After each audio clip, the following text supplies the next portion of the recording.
Number 72 on the Electoral College, on Re-eligibility of the President, by an anonymous writer Republicus, appearing in the Kentucky Gazette on March 1, 1788. I go now to Art. 2 Sec. 1. Which vest the supreme continental executive power in a president, in order to the choice of whom the legislative body of each state is empowered to point out to their constituents some mode of choice, or to save trouble may choose themselves a certain number of electors, who shall meet in their respective states, and vote by ballot for 2 persons, one of whom at least shall not be an inhabitant of the same state with themselves. Or in other words, they shall vote for 2, one or both of whom they know nothing of. An extraordinary refinement this, on the plain simple business of election, and of which the Grand Convention have certainly the honor of being the first inventors, and that for an office or two, of so much importance as a president invested with legislative and executive powers, who is to be commander-in-chief of the army, navy, militia, etc., grant reprieves and pardons, have a temporary negative on all bills and resolves, convene and adjourn both houses of Congress, be supreme conservator of laws, commission all officers, make treaties, and who is to continue 4 years, and is only removable on conviction of treason or bribery, and triable only by the Senate, who are to be his own counsel, whose interest in every instance runs parallel with his own, and who are neither the officers of the people nor accountable to them. Does it then become necessary that a free people should first resign their right of suffrage into other hands besides their own, and then, secondly, that they to whom they resign it should be compelled to choose men, whose persons, characters, manners, or principles they know nothing of? And after all, accepting some such change as is not likely to happen twice in the same century, to entrust Congress with the final decision at last. Is it necessary, is it rational, that the sacred rights of mankind should thus dwindle down to electors of electors, and those again electors of other electors? This seems to be degrading them even below the prophetical curse denounced by the good old patriarch on the offspring of his degenerate son,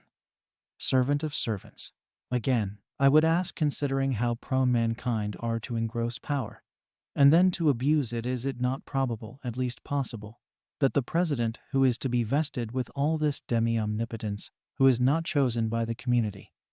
and who consequently, as to them, is irresponsible and independent, that he, I say, by a few artful and dependent emissaries in Congress, may not only perpetuate his own personal administration, but also make it hereditary. By the same means, he may render his suspensive power over the laws as operative and permanent as that of G. the 3D over the acts of the British Parliament, and under the modest title of President, may exercise the combined authority of legislation and execution in a latitude yet unthought of. Upon his being invested with those powers a second or third time, he may acquire such enormous influence as, added to his uncontrollable power over the army, navy, and militia, together with his private interest in the officers of all these different departments, who are all to be appointed by himself, and so his creatures, in the true political sense of the word. And more especially when added to all this, he has the power of forming treaties and alliances, and calling them to his assistance, that he may, I say, under all these advantages and almost irresistible temptations, on some pretended peak, haughtily and contemptuously, turn our poor lower house, the only shadow of liberty we shall have left out of doors, and give us law at the bayonet's point. Or may not the Senate, who are nearly in the same situation, with respect to the people, from similar motives, and by similar means, erect themselves easily into an oligarchy, towards which they have already attempted so large a stride,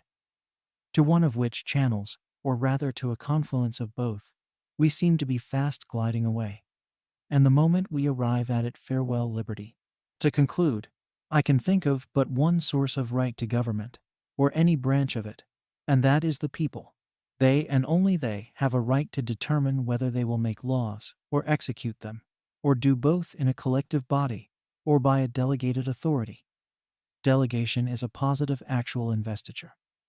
Therefore, if any people are subjected to an authority which they have not thus actually chosen, even though they may have tamely submitted to it, Yet it is not their legitimate government. They are wholly passive, and as far as they are so, are in a state of slavery. Thank heaven we are not yet arrived at that state. And while we continue to have sense enough to discover and detect, and virtue enough to detest and oppose every attempt, either of force or fraud, either from without or within, to bring us into it, we never will. Let us therefore continue united in the cause of rational liberty. Let unity and liberty be our mark as well as our motto. For only such an union can secure our freedom, and division will inevitably destroy it. Thus a mountain of sand may piecemeal be removed by the feeble hands of a child, but if consolidated into a rock, it mocks the united efforts of mankind, and can only fall in a general wreck of nature, Republicus.